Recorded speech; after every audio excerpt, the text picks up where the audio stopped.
Hello, welcome to the Longbridge public meeting. It's June 22nd. We are going to take you through the current status of the Longbridge project for about an hour here. So with that, we'll start. I'm Catherine Youngbluth, the Director of Planning at Virginia Passenger Rail Authority. Next slide. What is Virginia Passenger Rail Authority? Well, Virginia Passenger Rail Authority has taken on the duties of the Virginia Department of Rail and Public Transportation. We are a newly formed organization by the General Assembly in 2020. The General Assembly gave us all powers having to do with delivering the host of rail projects that you see on the right side of the screen.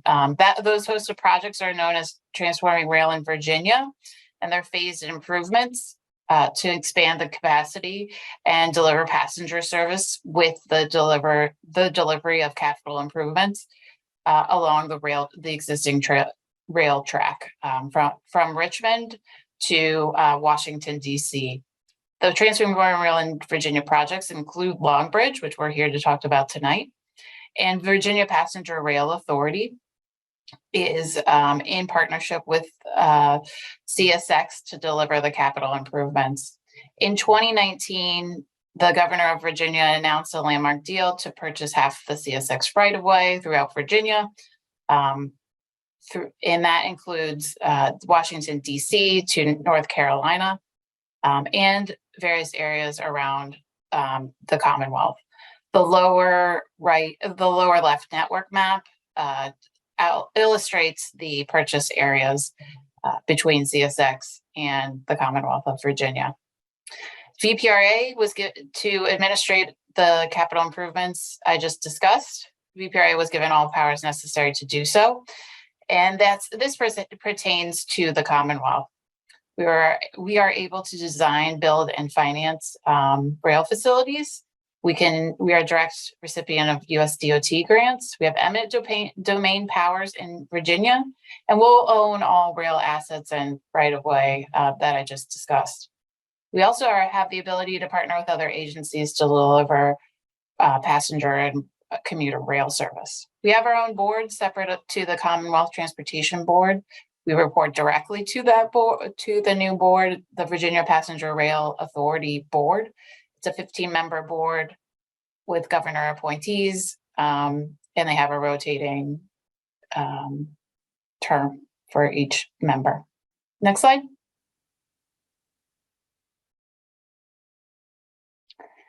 Wanted to focus back on the Longbridge project. This is the Longbridge project corridor. For those of you who are familiar with it, it is in between Virginia and the District of Columbia. Upper left map shows the project location within the District of Columbia in Virginia along the Potomac River. The right location shows where we span. So the project location spans from Arlington, Virginia into the District of Columbia, ending just shy of the L'Enfant Plaza area and that VRE station at a location known as LE Interlocking. On the bottom side of this slide, you can see the complexity of the project. Spanning from Arlington on the left side at RO Interlocking, the project spans Arlington County property, NPS property at George Washington Memorial Parkway, the Potomac River, East-West Potomac Park in the district, and Washington Channel in the district, and then the southwest urban area ending again at the LE Interlocking just shy of L'Enfant Plaza.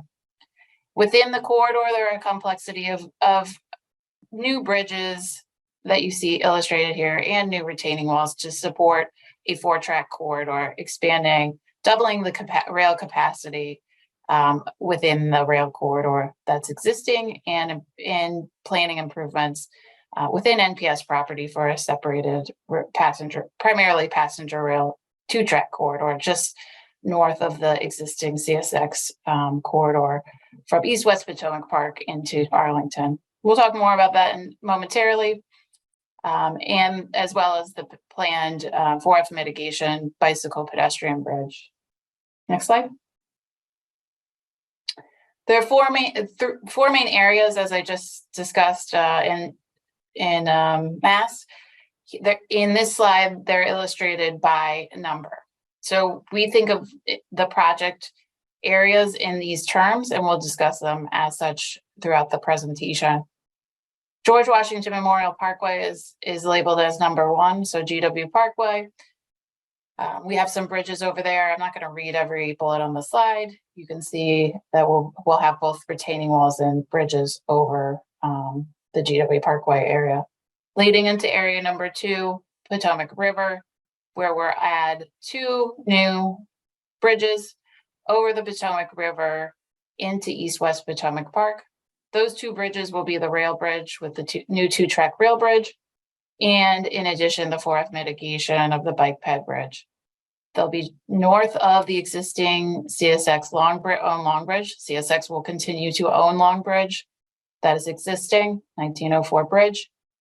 And to the north of the area of the new 2 bridges are planned is the Metro Yellow Line Bridge. As we go to East-West Potomac Park, that's labeled area number 3.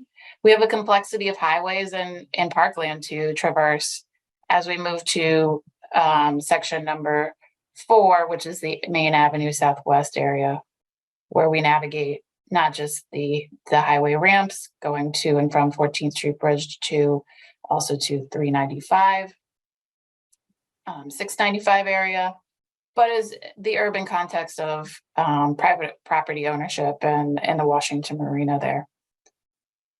Next slide. We'll pause shortly, quickly to show you a quick video of the proposed corridor and a flyover. As we pull this up, we've provided this animation to best illustrate what the proposed project may look like in the future. As we see here, we're flying over Virginia, Long Bridge Aquatic Centers to your left, as we approach the new 2-track bridge just north of the existing Long Bridge to the bottom of your screen. You can also see the proposed ped bike bridge over the Potomac River, which connects you directly to Long Bridge Aquatic Center that we just left. As we traverse over the Potomac River, you can see that the new 2-track bridge, rail bridge, and the ped bike bridge are actually taller than the existing Long Bridge, which is the controlling height structure of the navigable channel over the Potomac River. It's the lowest bridge Long Bridge is.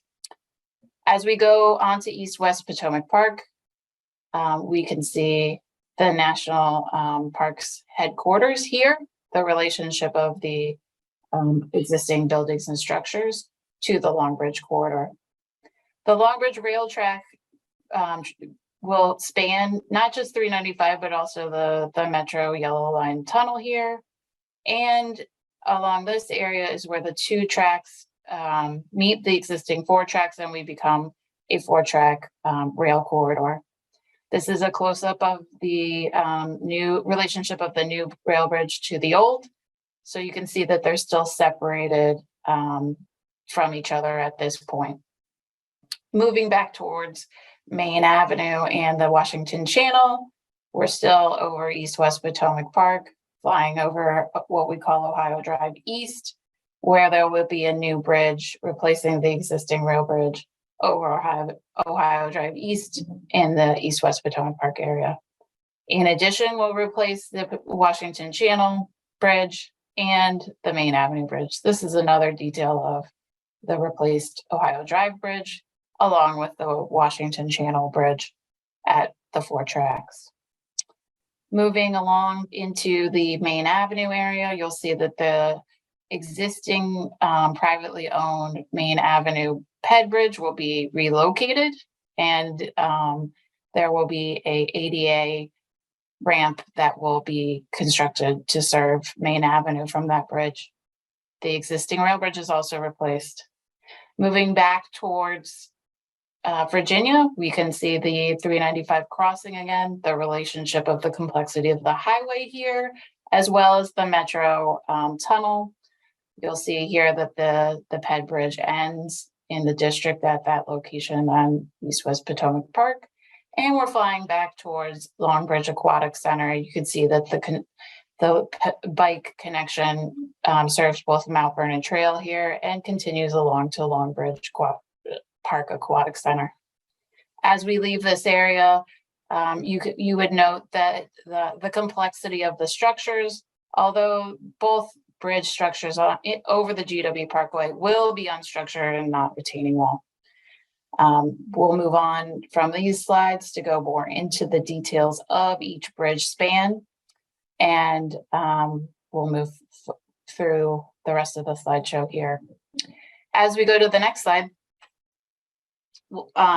just to sum up what you just saw, if we're not building a bridge, we're building a retaining wall, and we're building quite a few of each to serve the daily trains that are in operation now. This is an accounting of all of the complexity of the project. Not going to read every slide here, but it is important to keep this in mind, the complexity of the project as we move forward. Next slide.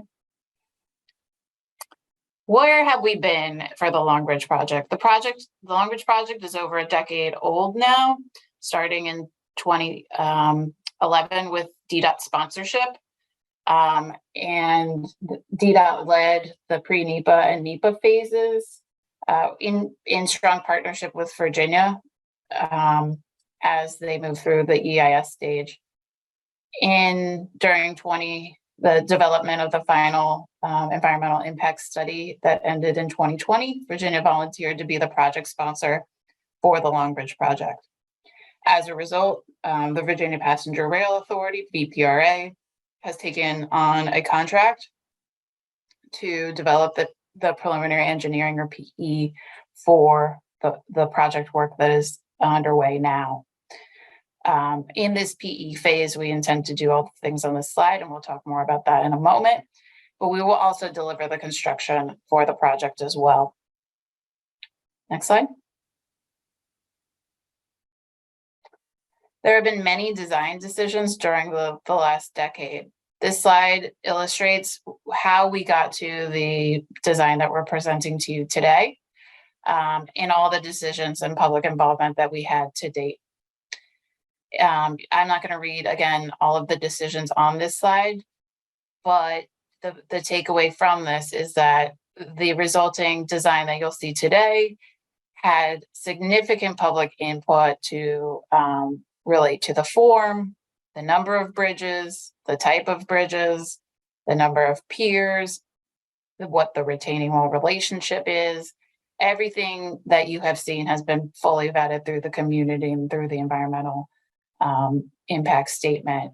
Mitigations have been developed to address not just historic issues, but a host of environmental issues that were identified as part of the EIS, final EIS and record of decision, section 106 programmatic agreement. Next slide. We're doing a fair amount of the work that you just saw on slide 8 today, and many of those tasks that are underway now as part of the engineering design have to do with the technical, bringing our concept design to technical reality in order for the project to be constructible. You'll see the work that we've completed to date, so a 15% design, and then technical research that pertains to that design. And we've gathered stakeholder comments on that 15% design regarding the technical elements that those stakeholders have purview over. The next steps for us is to continue to public outreach and input on the aesthetic design through our statutory requirements, including reviews from the Commission of Fine Arts and the National Capital Planning Commission. We'll also continue public vetting and engagement with members of the public through meetings such as this and pop-up events. We have a number of design considerations and refinements to make based on the design decisions that had been made to date. And you see those listed here on the bottom right of the screen. Next slide. With that, I will hand the presentation over to my colleague, Longbridge Project Manager, Charlene Cleveland. Charlene? Thank you, Kate. Now we're going to look at some of the look of the proposed Long Bridge project rail bridges. Next slide. So you can see some of these historic pictures. The one in the top left-hand corner is the old Long Bridge, built in 1904. This is what it looked like initially. It was a truss structure painted red. As you look down on the left-hand side, you can see how it was modified during the Second World War to accommodate heavier vehicles. So most of the truss was taken away, except for the movable span there that you see in the slide or the picture. Currently, the bridge no longer opens. It is a fixed span, but it is the bridge is about 18 feet high. Other pictures you can see is just in East and West Potomac Park, what the rail corridor looked like back there, and probably in the 1950s, and then what the existing bridge looks like over the GW Parkway. Next slide. So here's a concept for how the new rail bridge through the GW Parkway might look. As Kate mentioned, we are currently coordinating with the Commission of Fine Arts and National Capital Planning Commission as to what the exact final look of these structures will be, but here is a concept that we're working with right now. This does not show the bicycle pedestrian bridge that will be a part of the project, but just to give you a better view of what the bridge itself would look like. Next slide. Here we see the alignments for the two new bridges over the Potomac River. In the right hand or the left hand side, you can see where it connects at the Long Bridge Park over the GW Parkway, extending over the Potomac River, and then alighting into East-West Potomac Park on the right hand of the screen. The alignment in white is the proposed rail bridge. The alignment in green is the proposed bike pedestrian bridge.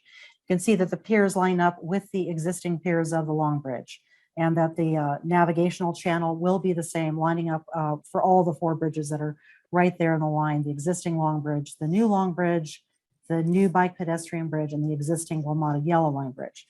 Very, very tight corridor. We've got to fit two bridges into a very, very tight spot, but we have looked at it, and constructability-wise, it does seem very possible. If not, it will be a little challenging to get it all in there. Next slide. Here is a visualization of the new rail bridge right adjacent to the existing Long Bridge. Again, the look of the piers is likely to change a little bit based on our involvement with the Commission of Fine Arts. Next slide. Moving on to East and West Potomac Parks, this shows the I-395 rail bridge, which bridges over not only the WMATA Yellow Line portal into their tunnel, but also I-395. You can see the picture on the right-hand side, historic view of the rail bridge over I-395. And then looking from the ground, you can see the bridge as it looks today. Next slide. And this is what the proposed new rail bridge would look like, extending over I-395. Next slide. Moving further to the north and east, you can see that the corridor gets a little more constrained.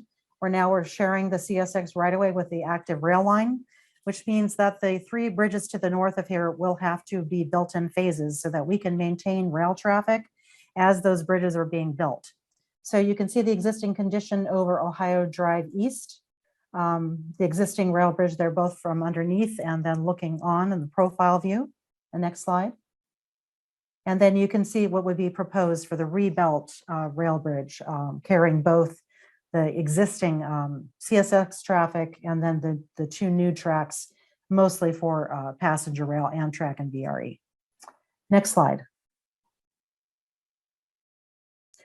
And then moving on, again, up through East and West Potomac Parks, moving into the Washington Channel, you can see the existing rail bridge. Next slide. And then that would be rebuilt to look like this, again, carrying the four new tracks for both freight and passenger rail. Next slide. And then finally, we have Main Avenue Southwest, existing conditions of this rail bridge. From one side, you can see the rail bridge itself, and then the other side, you have the existing pedestrian bridge connecting up to the Mandarin Hotel Portals area over to the Washington Marina. Next slide. And then what is proposed, this shows just the rail bridge itself, again, to the four tracks We do not show the pedestrian bridge as we're working out the details of exactly what that bridge would look like with the Portals community and the Washington Marina. The next slide. It generally will look like this, that the red would be the corridor for the rail bridge, the rebuilt rail bridge, and then the bluish green color would be approximately where the pedestrian bridge would be placed, with a ramp down for ADA compatibility and stairs for those who would like to get down to street level more quickly from the pedestrian bridge. Next slide. Next, we're going to look at the landscaping or retaining walls. Most of the retaining walls are located in East and West Potomac Parks. Next slide. And you can see the retaining walls are to keep the tracks at the appropriate grade. If it's not, as Kate said, if it's not on a bridge, it's going to be on retaining wall. And you can see what they look like here with the proposed stone cladding, the broken ashlar. This itself is at GW Parkway, and will approximately match the retaining walls treatments out there. And with the landscaping plan that you can see to kind of soften the appearance of the stone and the walls. Next slide. Next, we move on to the East and West Potomac Park area. You can see all the walls on the top of the map. Through the corridor, generally this treatment of the stone cladding, and again, with the landscaping to soften the look of the wall. Lots of walls all through the park with this treatment. Next slide. And now we will talk about the bicycle pedestrian bridge over the Potomac River. Next slide.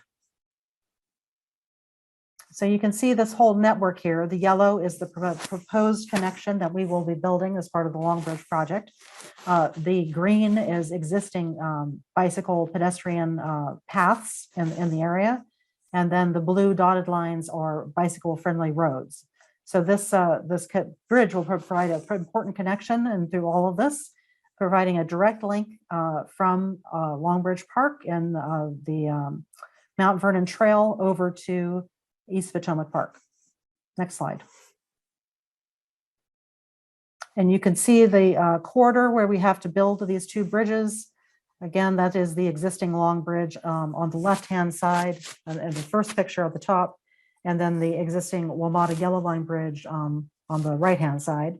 We have to fit both, again, the new rail bridge and the bicycle pedestrian bridge in this corridor.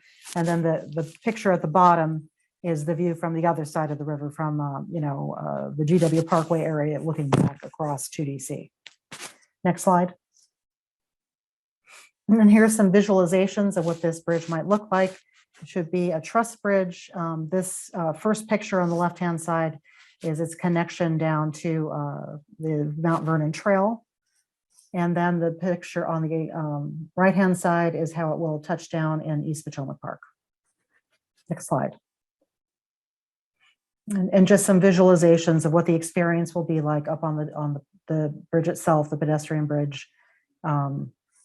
Again, with that truss structure and with a screen for safety so that, small children will not be able to fall off the bridge. Next slide. And that's our presentation. We do encourage you to share your comments either through the Q&A box or through our SurveyMonkey survey, that link you can see there, which will be active from tonight through July 11th, 2022. You can also stay connected via our social media, LinkedIn, on Twitter or Facebook. You can always look at our project information at transformingrailva.com projects Longbridge.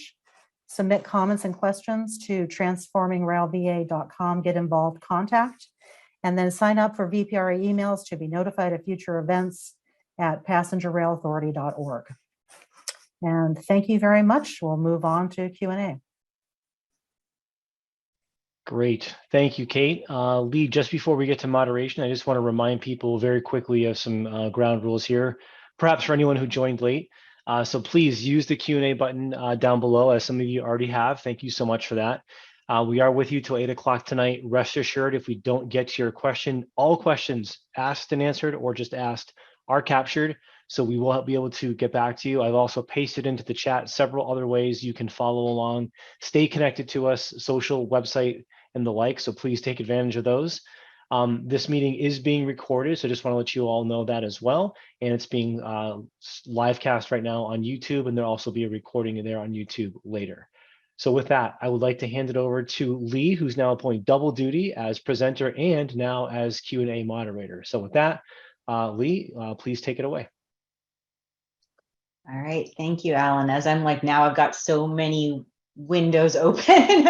So I've been trying to kind of organize questions as they came in, so it'll probably be a lot smoother for the questions that were already asked. But please keep throwing things into the chat. I think I will start with questions about the bike ped bridge, because there are a lot of questions. I think, and Kate, is this, we were gonna have Charlene first, but I think you're the one on audio now, right? I'm here, yeah. Okay. And Okay. Shirley, if you have questions for Fayette or Charlene, feel free to shout them out. We're all next to each Okay, other. you're all together. Okay.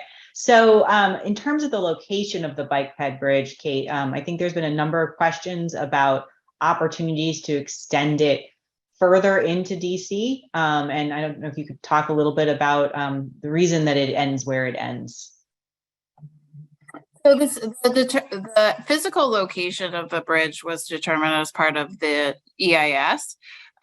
We do not, as you could see through the various presentations, the corridor is very constrained, and the location was agreed upon during the EIS by all the project partners, including MPS, DDOT, and others, regarding the location and the physical termination points. Right. So I think just to clarify that, Kate, I think that is what you said, right? Basically, because of the location of the bridge as it crosses the river, there is not space within the railroad corridor to then continue it across the Washington Channel. So there's another question related to the width of the bridge, and I think there are a couple questions about that. The thought process behind the planned width, and whether it's accommodating future volumes, understanding that there's, this is a little bit different than a trail in a park, right? So understanding the reasoning behind the width. Sure. So the EIS was led by DDOT, and the planned width of that bridge was agreed to by the DDOT staff at the time. And the volumes that were collected are all outlined in the EIS as well. So the width is in accordance with the decisions that were made by that group during the EIS timeframe. The volumes themselves are outlined in the EIS, so those are there as well. Okay, great, thanks. And I'm sorry, Alan, I don't have enough hands.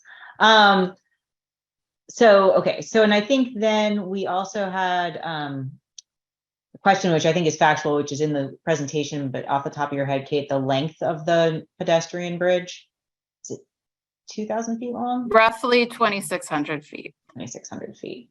Okay. And then there's another kind of factual question that's just about the existing 14th Street bridge will remain, so the new bridge will be in addition to that. Okay, moving into some other questions that we had. I think there was a question about the height of the two new bridges across the Potomac. Is the question, what is the height? Yeah, sorry, what is the question? Yeah, sorry, what is the height? I believe the new height is 20 feet over the navigable channel. The controlling bridge structure is the long bridge structure itself, which is roughly 18 feet over the navigable channel. The U.S. Coast Guard did give us a preliminary determination to approve that height during the EIS period. Okay, thank you. Sorry, I'm apparently missing some of the things I'm supposed to be doing on this thing, but okay. So there is a question about train traffic, noting that this is a very complex project and asking about whether train traffic will be normal or restricted during construction, particularly construction of bridges. So we cannot predict what the operability of the train during construction is. We cannot make that call at this time. We can guarantee that there will be 2 tracks operating at all times. That was that was agreed to with the operators themselves. So we will keep those tracks open, and a lot of the construction phasing is dependent on keeping 2 tracks open at all time. All right, thank you. And then I think related to the Ped Bridge over Main Avenue, and just kind of, I'll read the specific comment. It's about, kind of the effort to relocate that pedestrian bridge, which is very lightly used today, and won't get much more use in the future. So it kind of feels like a lot of effort to do that. And so that's just kind of a comment. I don't know if you want to add anything to that, Kate. No, I don't have anything. And so then question on construction timeline is how long it'll take to rebuild the section between I-395 and Maryland Avenue, following on what's the maintenance of traffic cost duration for this section in terms of keeping the railroad open versus shutting the railroad down for a certain number of months. These are all, Sarah, these are all great questions that really we're VPRA and VHB are examining now. So we don't really have concrete information about that at this time, as we are continuing to develop those through our technical analysis. Okay. So related to delivery method, so if progressive design build is selected as the delivery method, will the design be progressed to 30%, or would the progressive design build team be brought on earlier in the design?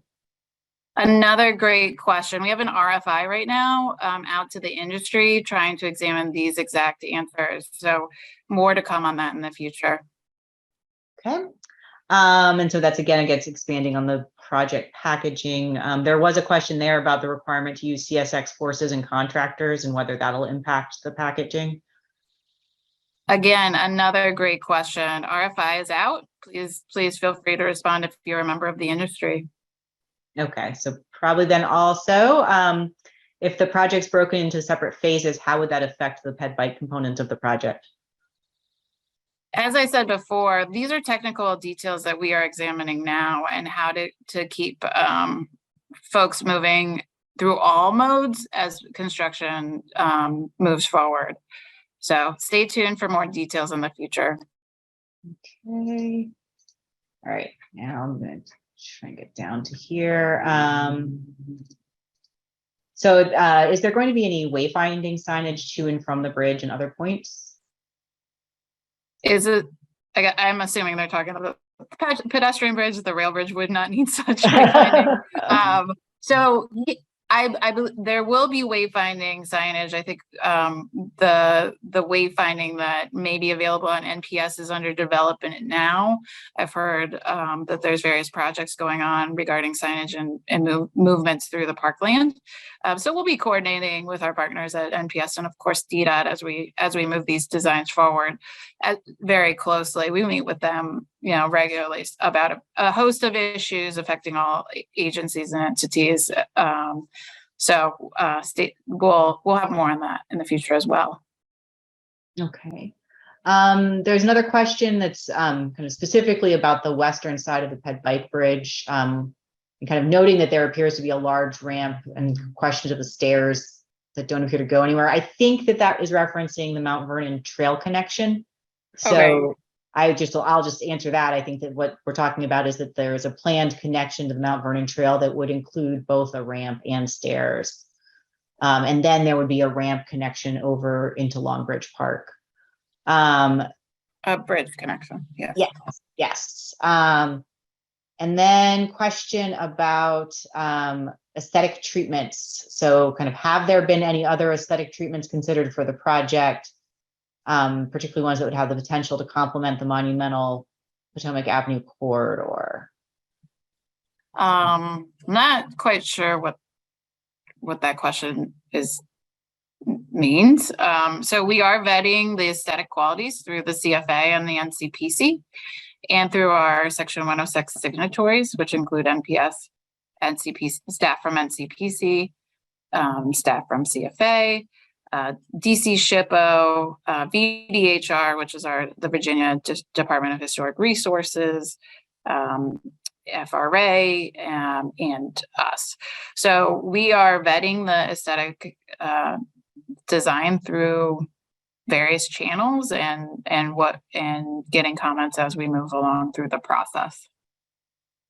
Okay. So then I think just another kind of going back to the width of the ped bike bridge, but the question about whether all sections are 14 feet wide. Are there sections that are different widths? I believe they're all 14 feet wide, correct? If you are connecting to a ramp or a stair, it will be a different dimension. So those are the exceptions. Okay. Let's see. There are several questions also about electrification in the future. You want to touch on that briefly? Sure, where the project's committed not to precluding electrification in the future. Okay. All right. Let's see. So who's going to be responsible for maintenance, snow removal, and security for the bike bridge? That's a great question. So ever since the EIS, Virginia and the District of Columbia have been a strong partnership for, as you saw in one of the slides, for over a decade now on the Long Bridge project. That includes the future of the bike pedestrian bridge over the Potomac. We are in discussions with the district regarding their future ownership of that bridge. And there is funding in the proposed budget for the bridge and in the out years of that budget. So we're working on a memorandum of agreement regarding the bridge itself. And we're looking forward to more discussions regarding the question there about operations and maintenance with our partners at NPS as well. Okay, great, thanks. And then just kind of following up on some of the other questions related to kind of some of the topics, ped bike bridge, connectivity, aesthetics, MOT. What is the opportunity for the public at this stage to kind of affect kind of the decision-making process for the project? Yeah, sure. Great question. We do have the survey up this evening until July 10th. So that's one great way to be able to provide direct comments and input on the project. We'll also be holding public meetings in the future and organizing pop-up events throughout the community to get the word out about the project as well. And there's always the project website that will keep up to date with materials. You can email us at the project email address, and those are the best channels to provide feedback in the future. Okay, thanks. So then we have a question about the landscaping, or a comment about landscaping related to suggestion to include kind of planting of shrubs and ground covers that support pollinators, kind of talking about the importance of pollinators. And I just don't know, Kate, maybe if you want to address kind of the approach that we're taking related to the historic landscaping and the coordination with particularly the National Park Service. Sure, I'd be happy to. So pollinators are under discussion now. What NPS has a host of landscaping, basically a planting list that of approved plants that they like to see within the parklands. We're working with them closely to determine what pollinator opportunities we have from the list that they would like to see throughout our project corridor. And of course, this all gets vetted through the NCPC CFA as well. So there's plenty of opportunities to vet what those pollinator species are. I don't know them off the top of my head. I won't pretend to, but there are plenty of plans that have been developed to try to address this very issue. And we'll keep refining that list as we move through this engineering design process and the various aesthetic processes as well, to get a good healthy complexity of plantings that will survive over time and also be last and look attractive as much as possible. Great. So there is a question, this goes back to, I think, construction methods, Kate, so I think it's probably the answer you gave before, but asking whether the pedestrian crossover from Long Bridge Park to the Mount Vernon Trail would open before the rest of the bridge. I'm not quite sure what that question is trying to ask, but can you rephrase the question maybe? I guess I can. So I can read it more directly, but I think it's, will the pedestrian crossover from Longbridge Park over the GW Parkway onto Mount Vernon Trail open before the rest of the bridge for earlier use? So I think it's a question of whether, while construction's still ongoing with the rest of the project, whether that piece would open early. Oh, I see. Yeah, we can't really make that call right now. It's too early in the design to say what will open when or how things will be constructed. Okay. Here's I feel like a fairly philosophical question. What is the goal for Longbridge 15 years from now? Oh, that's a great question. So if folks were participating as part of the EIS work, the Longbridge project is a rail project to increase the capacity of the rail network between the Southeast Corridor and the Northeast Corridor, and make riding rail more convenient throughout Virginia and the District of Columbia. We're doubling rail capacity for passenger rail, and we're increasing freight operations as well, and eliminating essentially a lane of traffic on I-95 from the district line throughout Virginia. It's a great project and touts many economic development opportunities, as well as opportunities on rail that folks never had in the past, including 15-minute headways, first time weekend service, evening service, and a host of benefits for passenger rail in Virginia. It's a great and once in a lifetime opportunity for both folks in the region and nationwide to eliminate a 2-track bottleneck over the Potomac River and really increase multimodal transportation throughout Virginia and the District of Columbia. Great question. Oh, that's like a good wrap up. I was just gonna say that was such a great response to that philosophical question. I'm going to paste into the chat one more time some links you've already seen. They're just repeats, but just want to make sure everyone sees them. Ways to answer a survey, websites we can follow. We do know that there's a handful of questions that are not answered, but we just want to confirm we see you. We see the questions. We are going to capture those and share them with the project team. So rest assured that your questions are not unseen. We will share them at the end. We are at the top of the hour. It is 8 o'clock, according to what I have. We want to be respectful of everyone's time. We know we've got bigger things to do on Wednesday, June 22nd at 8 o'clock at night. So with that, I'd like to turn it back over. First off, I want to thank Lee Farmer for double duty, presenting and expert moderation of the Q&A. Well done, Lee. And I actually know, Alan, sorry, but I know you're about to, and I think it's all up there, but I had left them till the end, but there were several questions that were just like kind of logistics around when, where do I go to find the presentation? Where do I go? And I know that you've been posting some information, but I don't know if you could just like give that briefly before you hand it off. Sure. We are posting a handful of content to the project website. I know that the video we showed earlier is in the process of getting posted. I'm unsure about the content of the slide deck, but that's a great segue for me to hand it back over to Kate, Shirlene, and the rest of the project team to kind of close us out for the night and just talk quickly about those next steps and what's in store for the rest of the public with respect to the bridge project. So with that, Kate and others. Thanks, Alan. I'll close it out. We appreciate everyone's patience through these technological challenges that we had tonight. So thanks everybody on the call who's been participating. We look forward to reaching out to you all again, likely in the winter or late fall, as we have we meet milestones and have more to talk to you all about.